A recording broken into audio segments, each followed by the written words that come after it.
April 14, 1945. Near Weimar, Germany, 6:47 a.m. A German officer pressed a pistol against a young soldier's forehead and pulled the trigger. Not the enemy. One of his own men. The boy had dropped his rifle and raised his hands toward an approaching American column. He was 17 years old. He had a mother in Stuttgart. He had never wanted this war. And in the last dying weeks of the Third Reich, Lieutenant Colonel Friedrich von Allendorf executed him in front of 200 witnesses because surrender in his army was still considered a crime punishable by death. Nobody moved. Nobody spoke. The rain fell over the shattered airfield outside Weimar, and 200 German soldiers stared at the ground and said nothing. Because saying something meant the next bullet had your name on it. That moment, that single savage act, tells you everything you need to understand about what happened 40 minutes later, when von Allendorf himself was standing behind barbed wire in an American prisoner cage, monocle gleaming, chin lifted, making demands. Here is the number that should stop you cold. By April 1945, the German Wehrmacht had lost over 5 million soldiers on the Eastern Front alone. Another 750,000 had died in North Africa and Italy. The Luftwaffe was flying missions with teenage pilots who had fewer than 50 hours of flight training.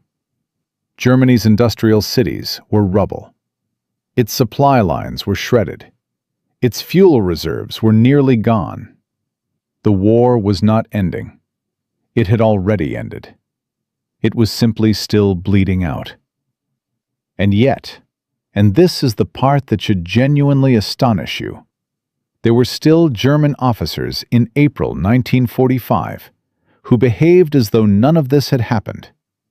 Officers who gave orders as if divisions were still intact. Officers who spoke to American soldiers as if the Geneva Convention were a menu from which they could select their preferred level of dignity.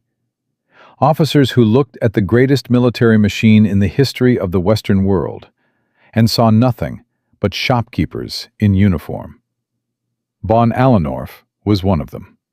And what happened to him on that cold, rain-soaked morning at Weimar would become one of the most quietly devastating confrontations of the entire European campaign.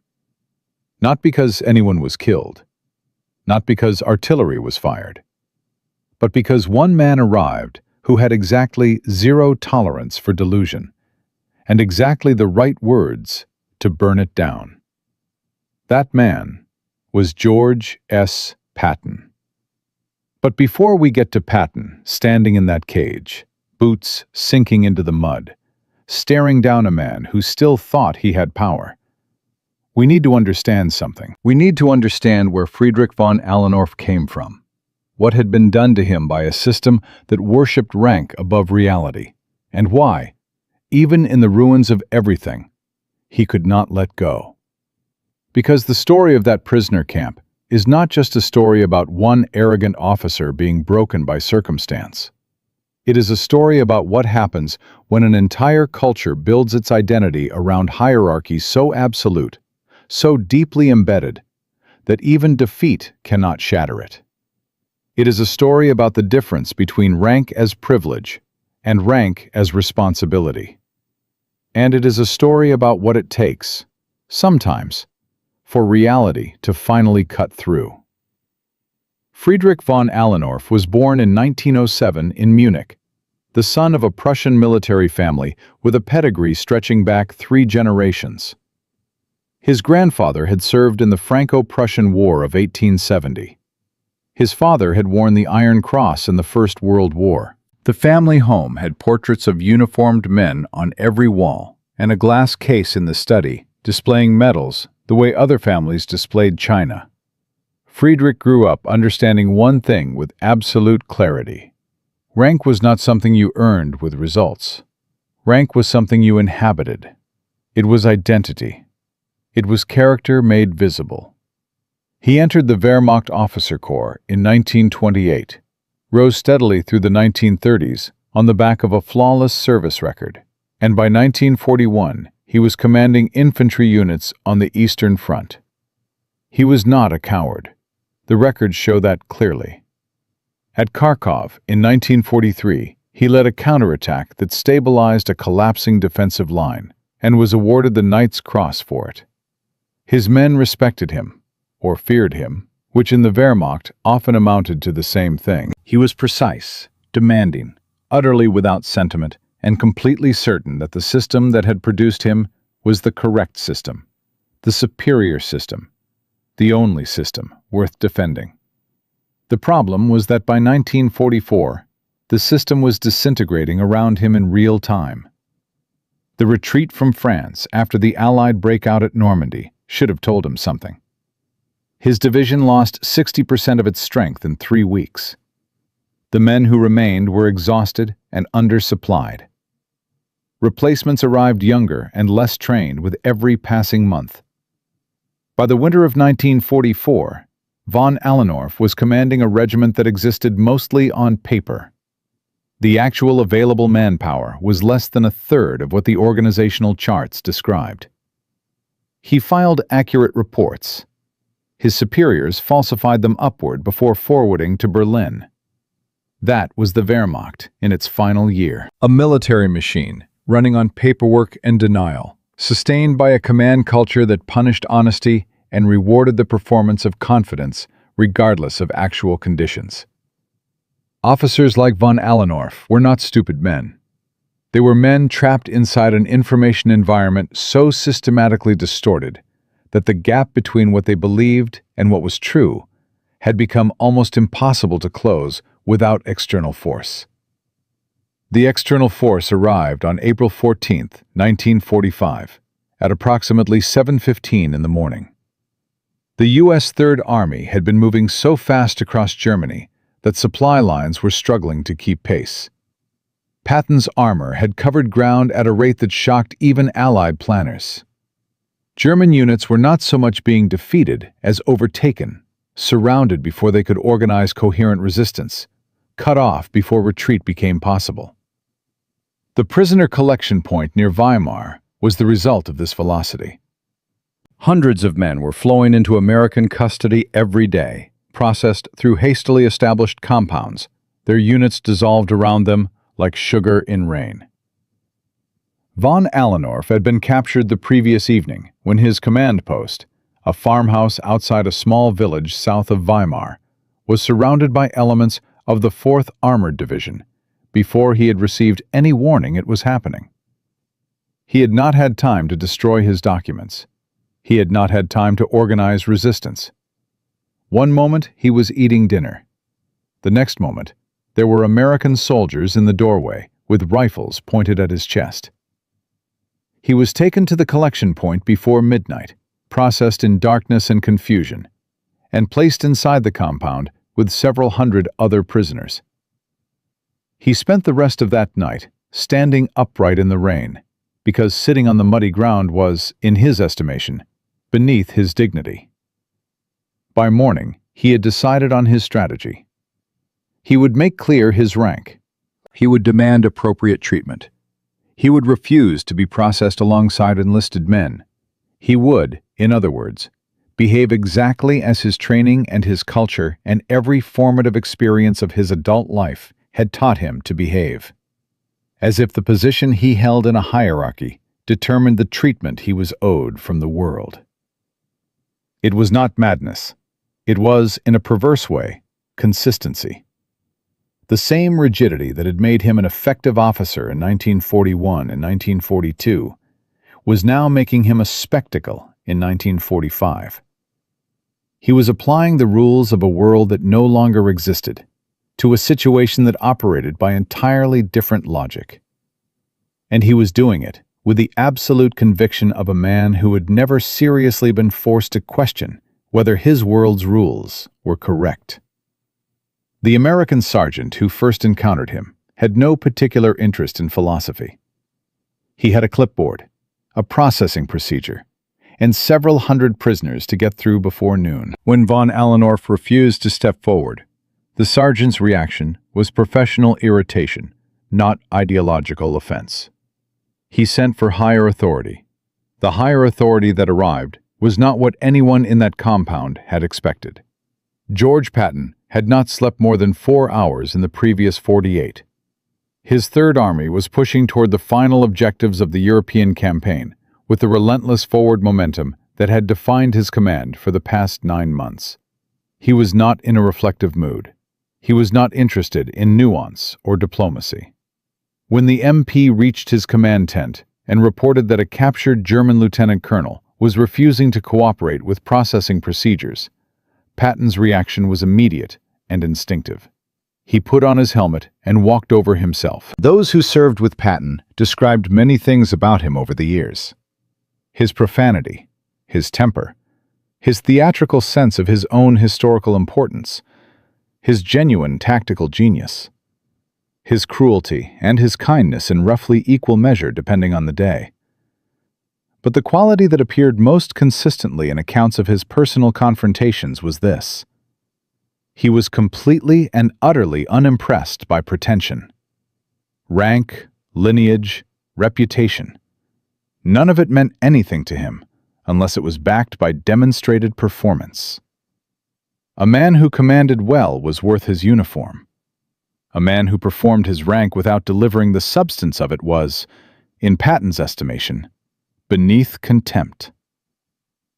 He stepped through the gate of the compound, and every American soldier in the vicinity straightened without being told to. The prisoners noticed.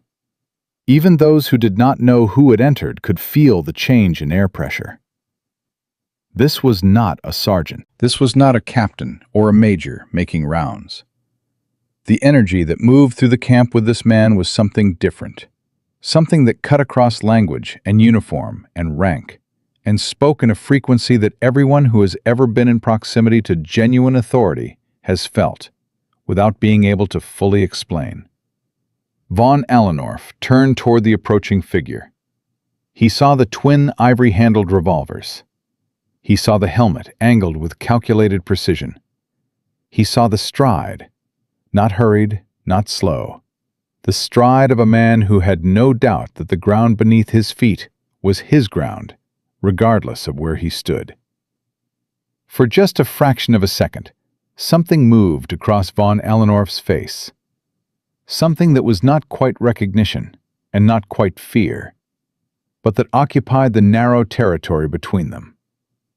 Then his chin went back up. Because this was who Friedrich von Allendorf was. This was the thing the system had built so perfectly, over so many years, with such consistent reinforcement, that even now, even here, in a prisoner cage, in the rain, with the war 3 weeks from its absolute end, he could not let it go. The instinct to assert rank was as involuntary as breathing. It was the only tool he had. It was the only self he knew. Patton stopped a few feet away and looked at him for a long moment. The compound was silent, except for the sound of rain on steel helmets. And then Patton spoke. What he said in the next several minutes would not be recorded in any official military document. It would be carried forward by the men who stood in that compound, passed from soldier to soldier, in the way that only genuinely remarkable moments get passed.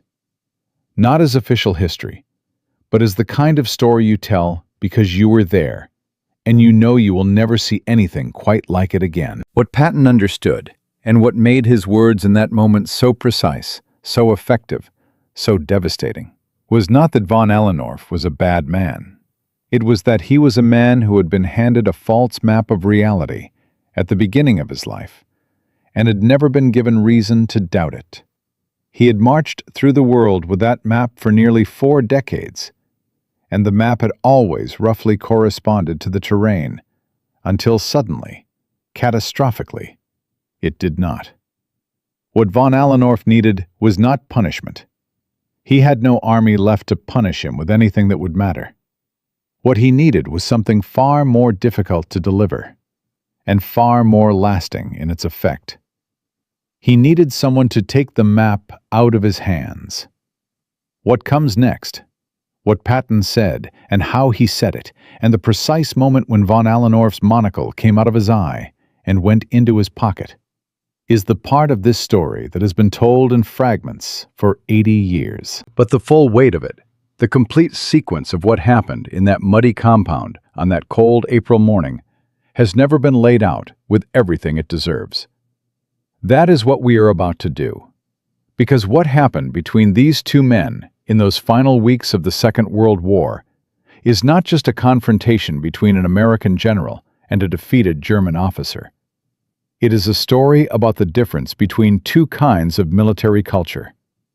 One built to protect the men inside it. One built to protect the rank structure above them. It is a story about what happens when those two cultures finally, physically, stand face to face in the mud, and one of them has to yield.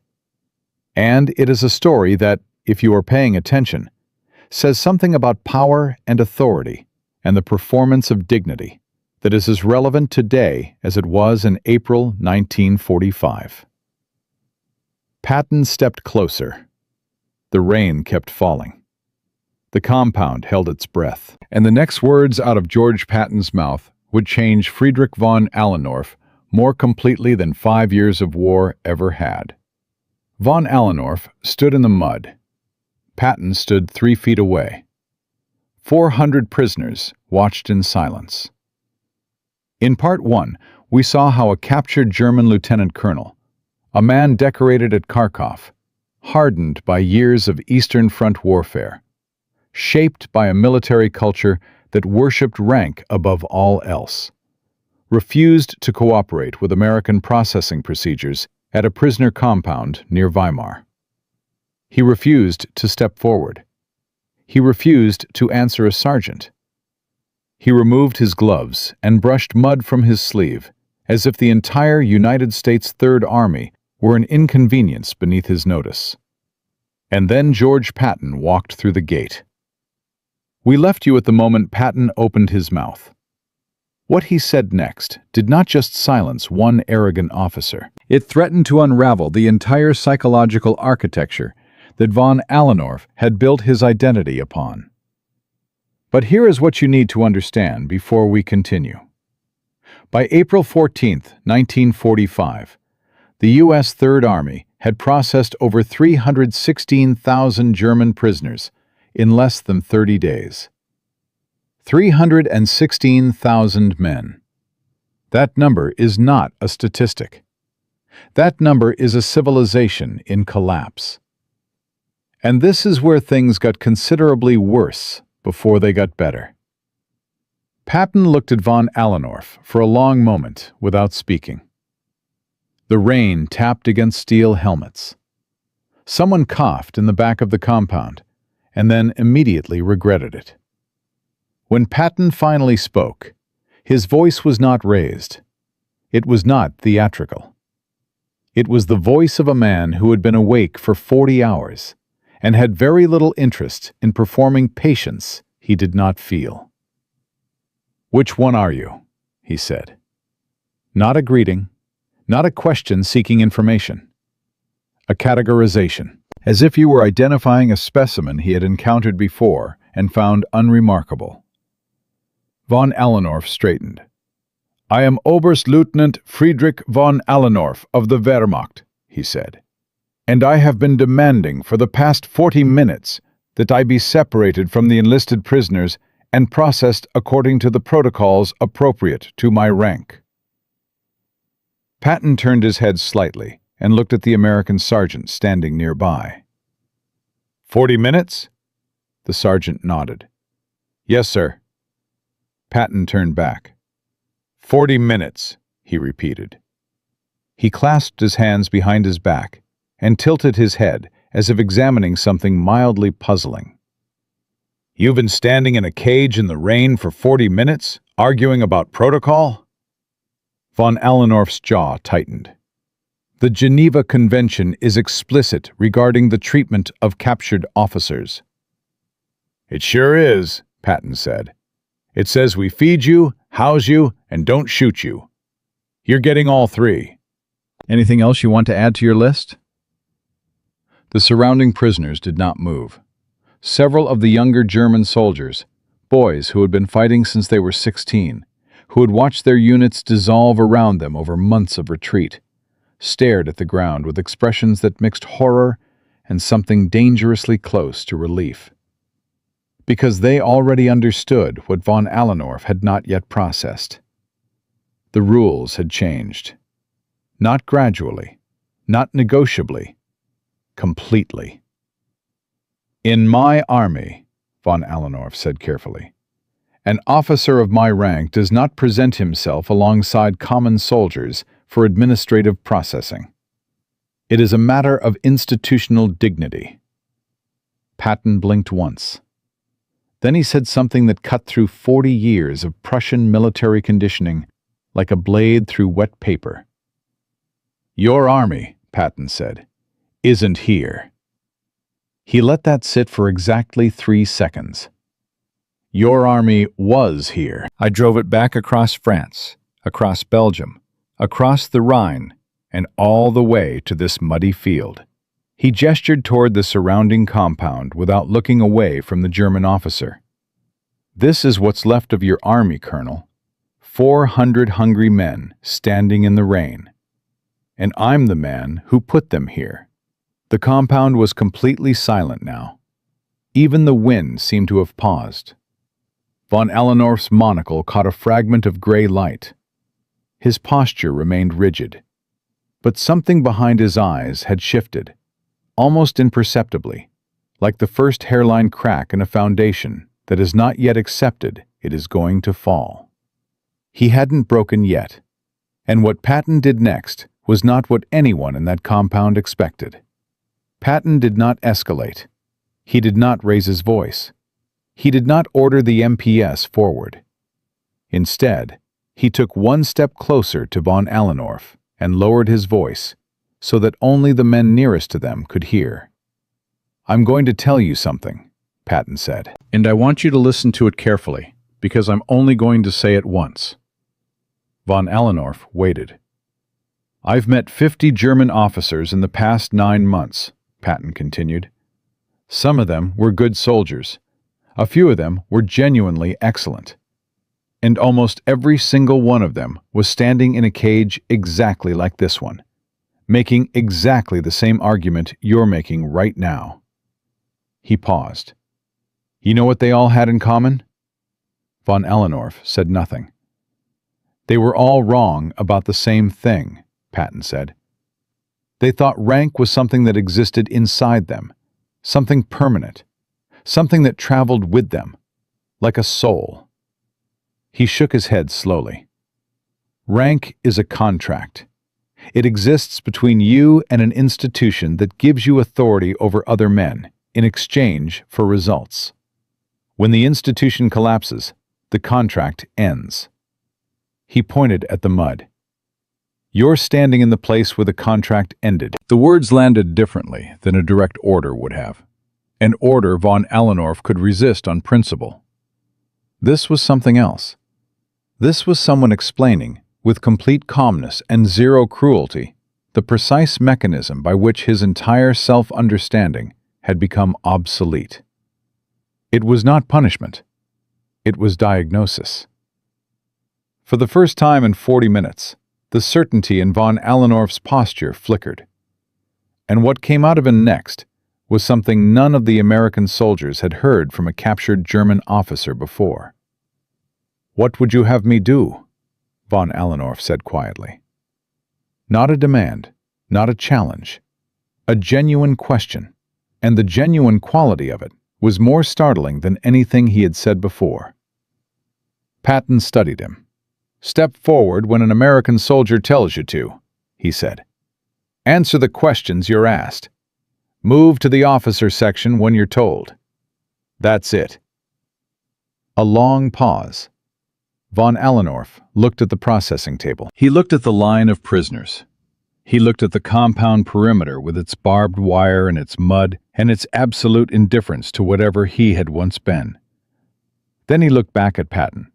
"And in your army," von Allendorf said slowly, "what does rank mean, if not what I have described?" Patton answered without hesitation. In my army, rank means you're responsible for the men below you. You eat after they eat. You sleep after they sleep. You die before they do if the situation requires it. He gestured toward the prisoners behind the German officer.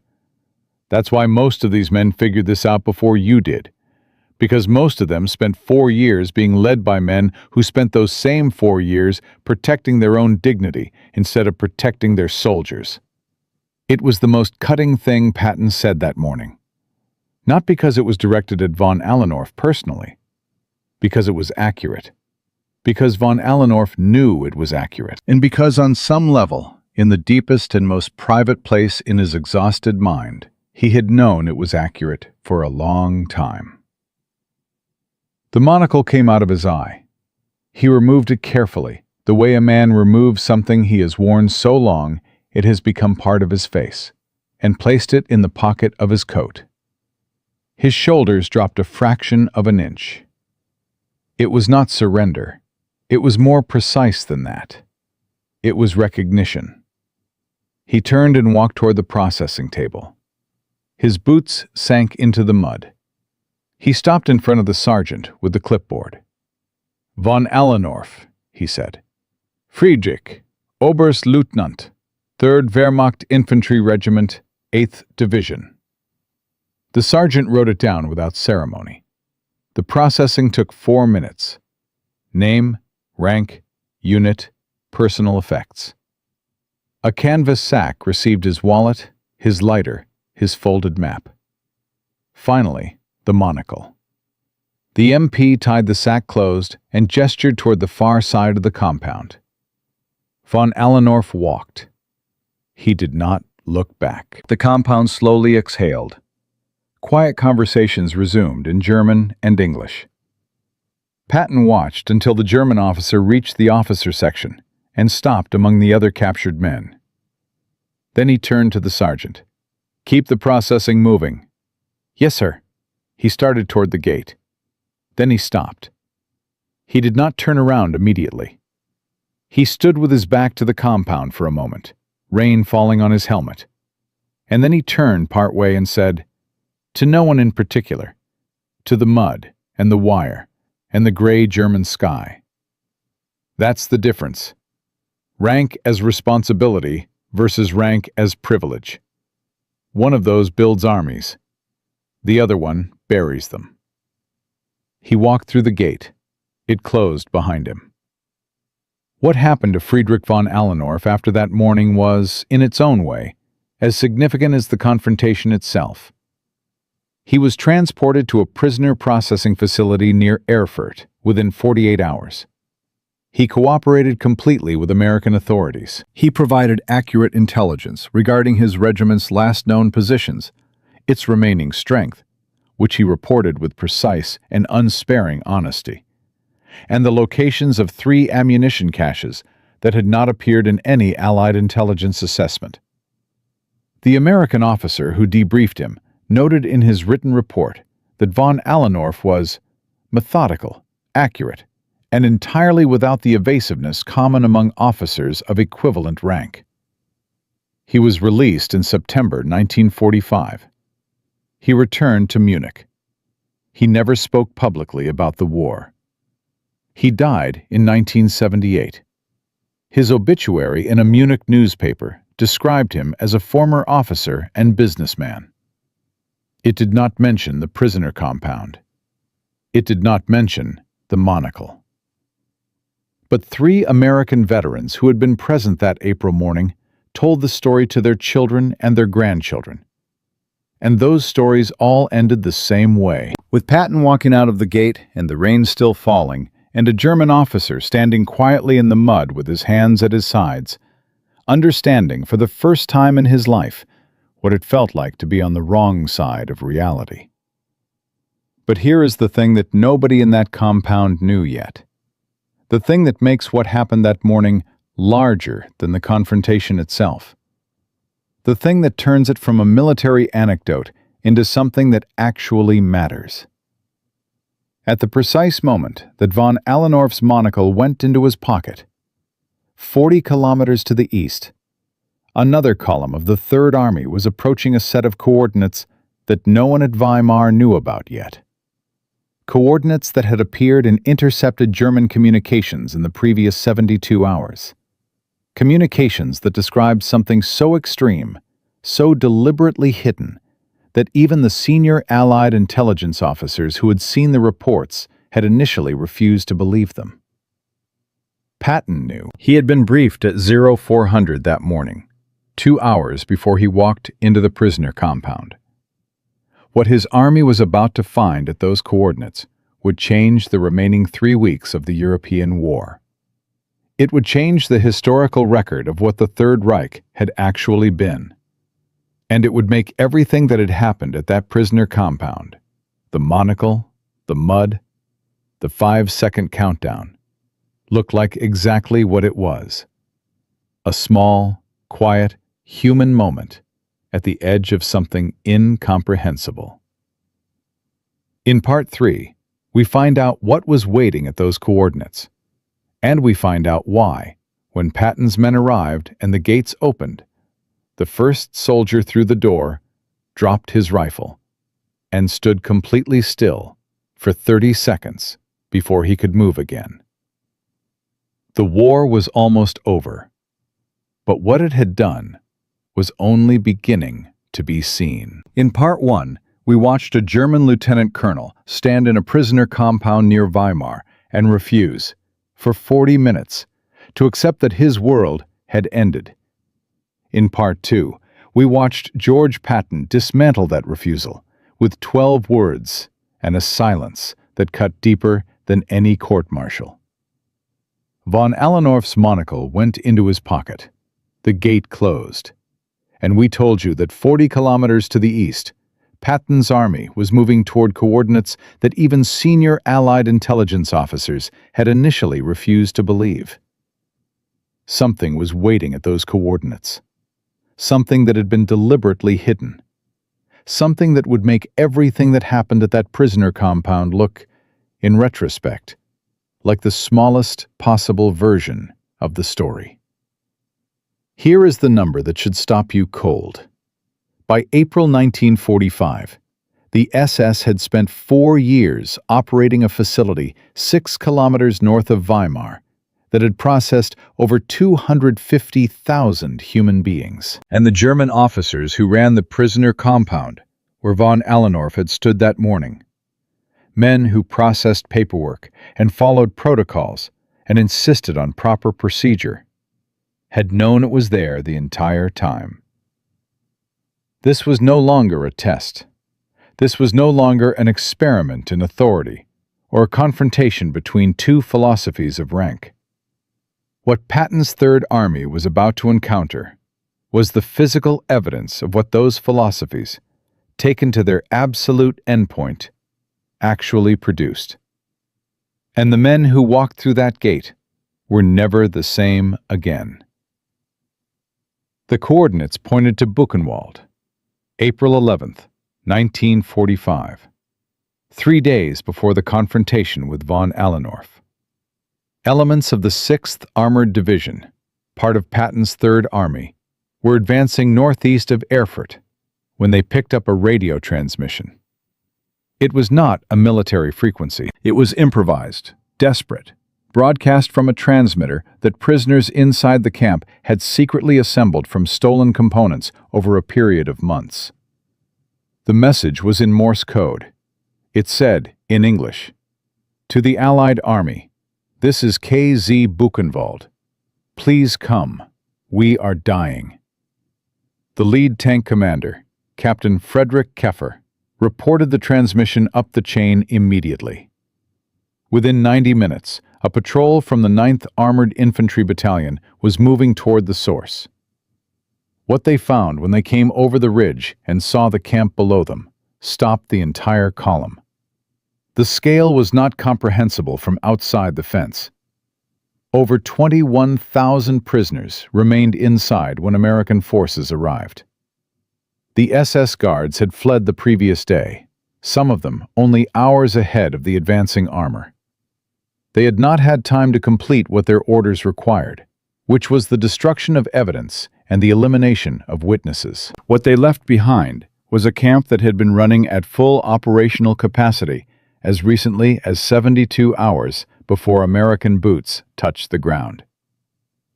The first soldier through the main gate was Private First Class James Hoyt of Dayton, Ohio, 20 years old, who had been in Europe for 11 months and had seen combat at the Siegfried Line and the Rhine crossing. He walked through the gate and stopped. He stood completely still for 30 seconds. The men behind him stopped too, because something in the quality of that stillness communicated what words could not yet organize. He dropped his rifle. Not carelessly. He set it down, deliberately, as if weapons had become suddenly irrelevant to the situation he was standing inside. His sergeant picked it up. Nobody said anything. But what the American soldiers found inside those fences was only part of the story. Because 48 hours after liberation, something happened that none of the Allied commanders had anticipated. The SS units that had evacuated Buchenwald did not simply disappear into the collapsing German rear. Several of them reformed approximately 18 kilometers southwest of the camp and made contact with a fragmentary Wehrmacht battle group that was still attempting to establish a defensive line. The German commander of that battle group, an SS Brigadeführer named Wilhelm Grottrup, made a decision that transformed a disorganized retreat into something considerably more dangerous. He ordered a counterattack. Not because he believed it would succeed. Not because he had the resources to make it succeed. His total available force was approximately 2,400 men with limited armor and almost no artillery support. He ordered it because the liberation of Buchenwald meant witnesses. Survivors who could speak. And the evidence those survivors could provide was, to the men responsible for what had happened inside that camp, an existential threat that outweighed tactical rationality. The counterattack was aimed directly at the road corridor along which American forces were evacuating the most critically ill prisoners to field hospitals near Weimar.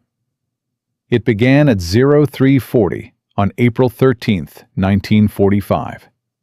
In darkness, against supply vehicles and medical units that were not configured for combat. The American response was immediate and overwhelming. Patton was informed at 0400. He was already awake. He had been reading the initial reports from Buchenwald for 3 hours and had not slept. When the duty officer brought him the counterattack intelligence, Patton's reaction was recorded by his aide, Major Alexander Stiller, who wrote in his diary that the general read the report, set it down, and said nothing for approximately 45 seconds. Then he picked up the field telephone and began issuing orders in a voice that Stiller described as completely flat, no inflection at all, which was how you knew it was serious. Because when Patton was angry, he was loud. But when Patton was something beyond angry, he got very quiet. Within 20 minutes, 2 battalions of the 11th Armored Division were redirected from their advance axis toward the counterattack corridor. Within 40 minutes, artillery was repositioned.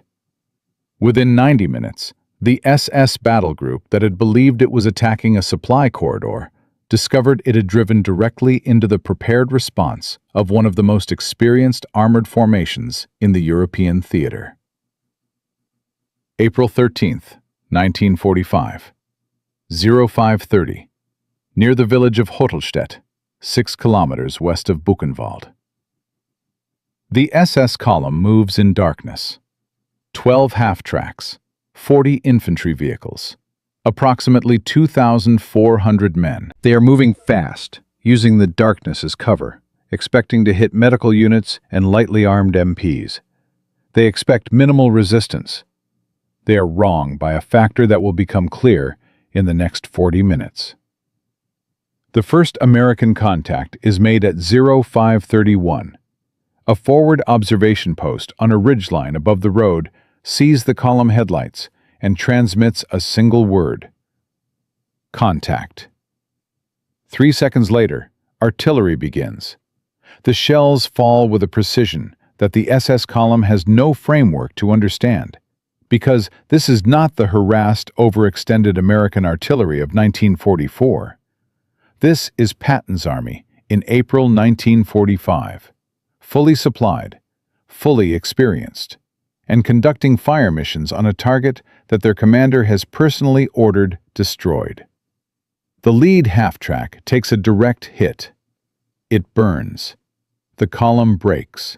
Confusion spreads from front to rear in the time it takes a radio message to travel. They attempt to disperse. The road is flanked by drainage ditches on both sides. The vehicles cannot leave the pavement easily. They are, in the language of artillery officers, in a channel. The shells keep coming. At 0548, the 11th Armored Division's lead elements make contact from the north. 17 minutes after first contact, American armor is cutting across the SS column's line of retreat. The German commander attempts to organize a defense. He has good men. Some of them are veterans who have been fighting since Poland in 1939. They know what to do. They do it correctly. It does not matter. The disparity in firepower and coordination is not something that individual competence can overcome. The battle, if it can be called a battle, because the word implies a contest with uncertain outcome, lasts 51 minutes. When it ends, 847 SS soldiers are dead. Another 1,200 are captured. Approximately 300 escape east into the woods, where most of them are rounded up over the following 48 hours. American casualties: 11 wounded, 2 killed. The road corridor to the field hospitals remains open. The medical evacuations continue without interruption. At 0712, a U.S. Army photographer named Private Donald Ornitz reaches the ridge above Hotelstedt and takes 11 photographs of the burning SS column on the road below.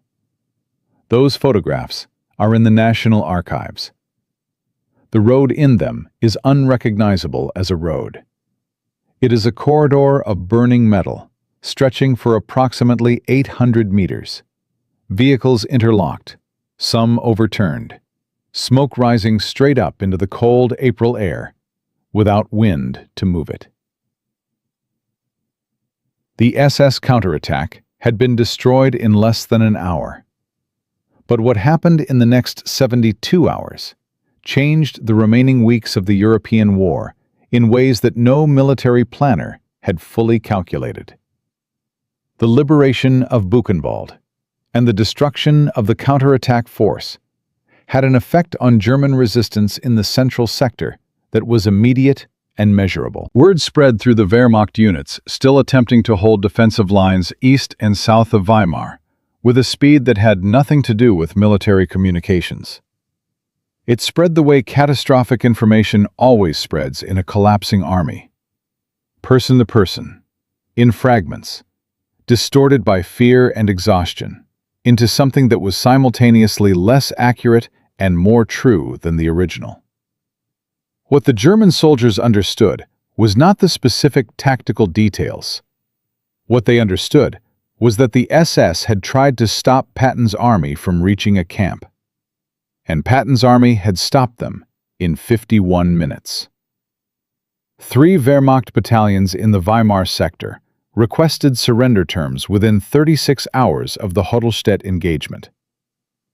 Combined prisoner count: 6,800 men.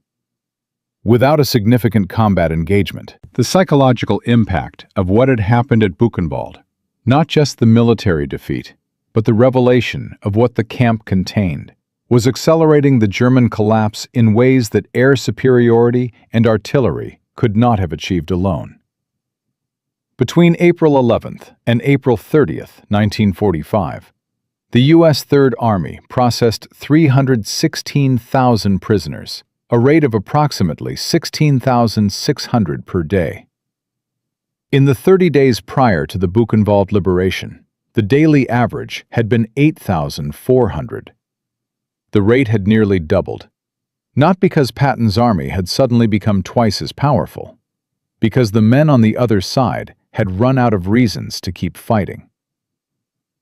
Patton visited Buchenwald on April 12th, one day after liberation. His visit has been documented extensively. What is less documented is what he said privately to his chief of staff, General Hobart Gay, as they were leaving. Gay recorded it in his personal journal, which remained unpublished until 1983. Patton said, "Now I understand what we're actually doing here. I thought I understood before. I was wrong." Gay wrote that Patton did not speak again for the 40-minute drive back to the command post. For a man who was legendarily incapable of silence, 40 minutes without words was its own kind of statement. The effect on Patton's command decisions in the final 3 weeks of the European campaign was visible and specific. He pushed his army harder than he had pushed it at any point since the Normandy breakout. He overrode supply concerns. He argued with Eisenhower about advance objectives. He drove toward the final collapse of German resistance with an urgency that his staff attributed to military ambition, and that was, in fact, something considerably more personal. He had walked through those gates. He had seen the evidence of what happened when rank became privilege rather than responsibility, when institutional hierarchy was protected at the expense of the human beings inside it. He had seen it at abstract scale in von Allendorf's prisoner compound. He had then seen it at its absolute extreme, 6 kilometers away, in the same morning's worth of geography. The connection between those two things, the monocle in the mud and the gates of Buchenwald, was not a metaphor. It was a straight line. And Patton intended to reach the end of it. By May 7, 1945, when Germany signed the unconditional surrender at Reims, the U.S. Third Army had advanced further and faster and taken more prisoners than any other Allied formation in the European theater. 1.2 million German soldiers in Third Army custody by the end. 750 miles of ground covered in less than a year of combat operations. The numbers are in the record books. They are accurate. They are also, in some fundamental way, insufficient. Because the story of what Patton's army accomplished in the spring of 1945 is not finally a story about miles covered, or prisoners taken, or SS battle groups destroyed in 51 minutes on a road outside Weimar. It is a story about what armies are for, about what authority is for, about the difference between a system that protects its structure and a system that protects its people, and about what happens, eventually, when those two kinds of systems meet each other in a muddy field at the end of the world. But there is one chapter of this story that has never been told in full.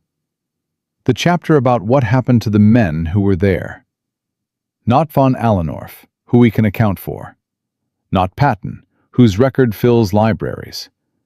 But the ordinary soldiers, the sergeants and corporals and privates who stood in that compound, who walked through that gate, who set their rifles down in the mud and stood still for 30 seconds while their understanding of the world rearranged itself permanently. What did they carry home?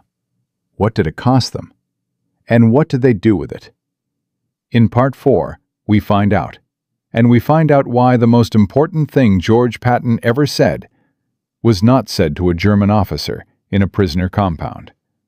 It was said to a room full of his own men, 3 weeks after the war ended, in a speech that was never supposed to be made public. A speech that only one person wrote down. A speech that answers, finally, the question that this entire story has been asking from the beginning. What is rank actually for? We began this story with a German officer standing in the mud, refusing to accept that his world had ended. We watched Patton walk through a gate and dismantle 40 years of Prussian conditioning with 12 words and a silence that cost nothing and changed everything. We followed Patton's Third Army east to Buchenwald, where the full meaning of what they had been fighting against became impossible to look away from. We watched an SS battle group attempt to erase witnesses and get destroyed in 51 minutes on a road outside Weimar. And we told you that the most important thing Patton ever said was not said to von Allendorf in that prisoner compound. It was said 3 weeks after the war ended, in a room full of his own men, in a speech that was never supposed to leave that room. But before we get there, we need to answer the question this entire story has been building toward. What happened to the men who were actually inside it? Because history remembers generals. It remembers dates and coordinates and prisoner counts. What it does not always remember is the specific human weight of what those numbers cost. And that cost, it turns out, is where the real story lives. George Patton did not survive long enough to understand what he had built. On December 9, 1945, 4 months after the German surrender, his staff car was involved in a low-speed collision with an army truck on a road outside Mannheim, Germany. The collision was minor. The vehicles were barely damaged. Patton was the only person seriously injured. He had been sitting in the back seat and was thrown forward, fracturing his cervical spine. He was paralyzed from the neck down. He died 12 days later, on December 21, 1945, in a hospital in Heidelberg. He was 60 years old. He had survived 11 months of the most intense armored combat in the history of the Western world, had been shot at, bombed, shelled, and targeted by German assassins. And he died in peacetime on a country road at a combined speed of approximately 30 miles per hour. His last words to his wife Beatrice, who had flown to Germany when the prognosis became clear, were recorded by the attending physician. He said, "This is a hell of a way to die." It was exactly the kind of thing he would say. It was also, in a way that he would have appreciated, completely honest. He was buried at the Luxembourg American Cemetery at Hamm, among the men of the Third Army he had commanded. He had requested this specifically. Not Arlington, not a monument. Among the men. The distinction matters, and it is not accidental. A man who had spent his career arguing that rank meant responsibility rather than privilege, chose for his final resting place to exercise that argument one last time. Beatrice Patton died in 1953 in a riding accident in Massachusetts. She had spent the intervening years managing her husband's papers and reputation with a ferocity that matched his own. Their son, George Patton IV, served in Korea and Vietnam and retired as a major general. The bloodline of responsibility ran forward. But the legacy that matters most did not come from the Patton family. It came from the men who stood in that compound on April 14th. The men who watched von Allendorf's monocle go into his pocket. The men who then, 48 hours later, walked through the gates at Buchenwald. What those men carried home changed American institutions in ways that took decades to become visible. The soldiers who liberated Buchenwald were debriefed extensively by Army psychological units in the months following the end of the war. Their testimonies ran to thousands of pages. Most of it remained classified until the 1970s. When it was finally declassified and analyzed, the researchers who read through it identified a pattern that appeared consistently across rank, unit, background, and geography. The men who had witnessed both the prisoner compound confrontations, the bureaucratic performance of authority by officers like von Allendorf, and then the physical evidence of where that kind of authority led when taken to its extreme, had developed a specific and lasting orientation toward institutional hierarchy that was different from veterans who had not experienced both. They were, statistically, significantly more likely to challenge authority they considered performative rather than substantive. They were more likely to report institutional misconduct. They were more likely to resign from organizations they considered corrupt, rather than accommodate the corruption. They were, in the language of the researchers, inoculated against deference. The experience of watching Patton dismantle von Allendorf's pretension in one compound, and then walking through Buchenwald's gates 48 hours later, had fused those two events into a single lesson that their nervous systems could not subsequently unlearn. They had seen, with complete clarity, the trajectory that runs from unchallenged institutional privilege to its ultimate destination. And they had spent the rest of their lives refusing to board that train. Several of them became significant figures in the post-war reform of American military culture. The officer evaluation systems revised in the 1950s and 1960s, which shifted emphasis from seniority and deference toward demonstrated performance and accountability, were disproportionately shaped by men who had served in the Third Army. The connection was documented in a 1967 paper by military sociologist Morris Janowitz, who described the Third Army veterans as carrying a practical skepticism about rank as a self-justifying category that fundamentally altered how they designed and argued for institutional structures. They had learned from Patton not just how to fight, they had learned what fighting was supposed to protect. James Hoyt, the private who dropped his rifle at the gate of Buchenwald, returned to Dayton, Ohio in October 1945. He went back to work at his father's hardware store. He married in 1948. He had 3 children. He did not speak publicly about the war for 22 years. In 1967, he was approached by a historian researching the liberation of the concentration camps and agreed to an interview.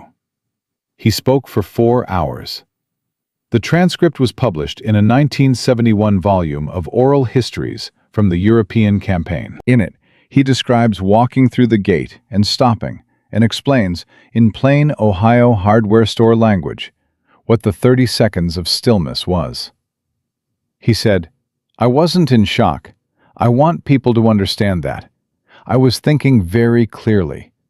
I stopped because I needed to finish a thought before I could move. The thought was, someone built this. Someone drew the plans. Someone ordered the lumber and the wire and the hardware.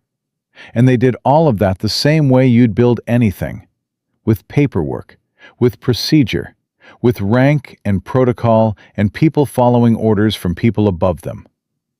I needed to finish that thought because I understood that it was the most important thing I was ever going to understand. And then I moved." He died in 1994. His obituary in the Dayton Daily News described him as a veteran, a hardware store owner, and a Little League coach. It did not mention Buchenwald. Most of the obituaries of the men who were there did not. Minihook, which is, perhaps, the most important thing about what those men built after the war. They did not build it with publicity. They built it quietly, in hardware stores and school boards and local government offices and military reform committees, in the way that the most durable things are always built, by people who understood something clearly and lived accordingly, without requiring recognition for the understanding. But there is a dimension to this story that extends further than the men who lived it. Because what Patton demonstrated in that prisoner compound on April 14, 1945, was not merely a lesson about military hierarchy. It was a lesson about the structural difference between two kinds of institutions.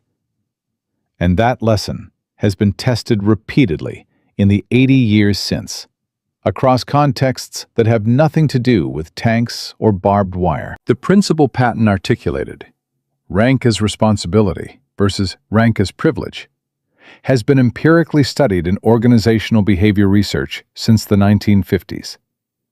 The findings are consistent enough to constitute a scientific consensus. Organizations that structure authority around accountability to subordinates consistently outperform organizations that structure authority around deference to superiors across every measurable dimension: productivity, innovation rate, error correction speed, and personnel retention. The margin is not small.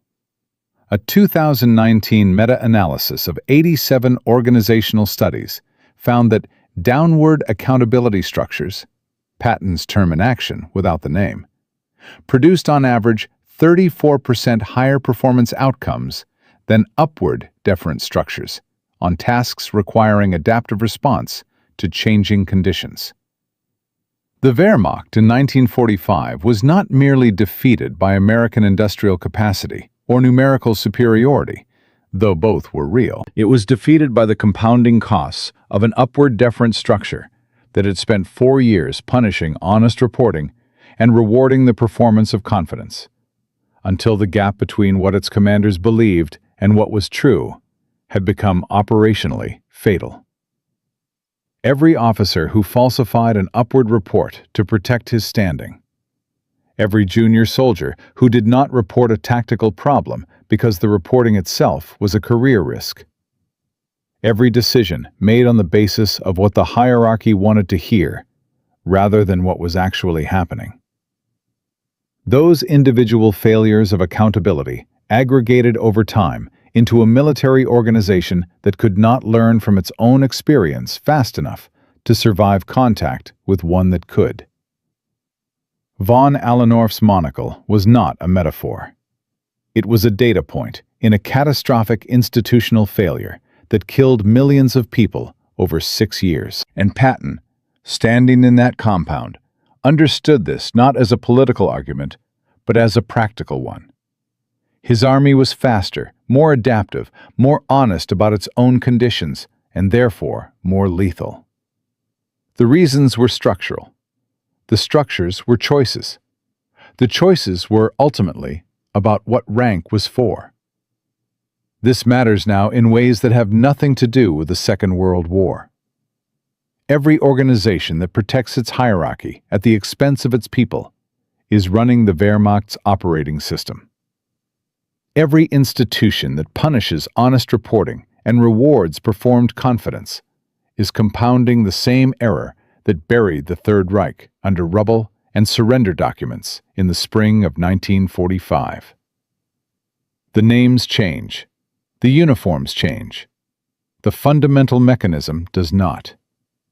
And the solution, demonstrated by a general in muddy boots on an April morning 80 years ago, is not complicated. It requires only that the people at the top of any hierarchy understand one thing with absolute clarity. The rank is not for them. The rank is for the people below them. Mini hook. And here is the detail that most accounts of this story omit entirely. The detail that was sitting in the U.S. Army Historical Archives for 60 years before a researcher at the National World War II Museum in New Orleans found it in 2004. Among the personal effects cataloged from Friedrich von Allendorf's processing at the Weimar compound on April 14, 1945, his wallet, his lighter, his map. The inventory sheet lists one additional item. It is listed simply as letter, personal, unsent. The letter was in the canvas sack with the monocle. It was written to his son, Klaus, who was 12 years old and living with relatives in Munich. The letter was dated April 12, 1945, 2 days before the confrontation at the compound. Von Allendorf had written it at the farmhouse command post the night before the 4th Armored Division surrounded the building. He had folded it and placed it in his coat pocket and had not sent it, presumably because there was no longer any reliable postal route. The letter was translated as part of the archival processing in 2004. The researcher who found it, Dr. Sarah Connolly, described her reaction in a footnote to the journal article in which she published it. She wrote, "The content was unexpected. The letter contains one passage that is directly relevant to everything that happened 2 days later."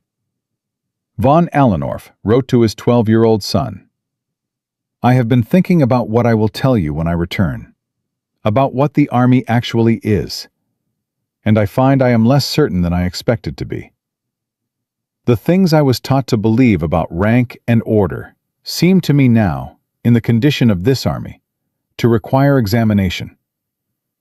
I do not know yet what I think, but I believe you should be taught to ask the question rather than to accept the answer.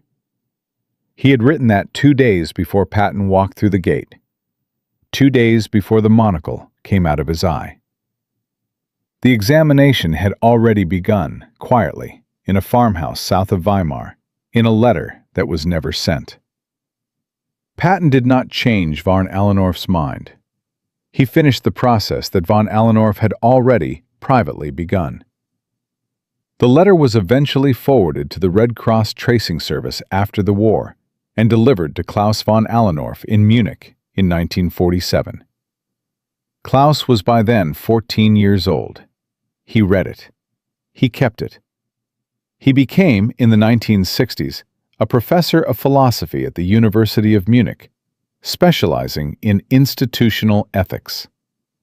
He died in 2011. His daughter confirmed to Dr. Connolly that the letter was among his papers, in a frame, on the wall of his study for the last 40 years of his life. From a prisoner compound outside Weimar to a professor's study in Munich. From a monocle in the mud to a framed letter on a wall. From an army that collapsed under the weight of its own hierarchy to a question a father wrote to his son in the last days of a lost war. This is what George Patton built on April 14, 1945, in 51 minutes on a muddy airfield, with no weapons drawn and no orders given. Only the truth, stated plainly, to a man who was already, somewhere beneath the performance of certainty, ready to hear it. The Third Army processed 1.2 million prisoners, liberated Buchenwald, and drove 750 miles across the heart of Germany in less than a year. Those numbers are in the record. They are real. But the most durable thing Patton ever accomplished happened in a 30-second exchange with one man, who took the lesson home, wrote it in a letter, and put it on a wall where his son could see it every day for 4 decades.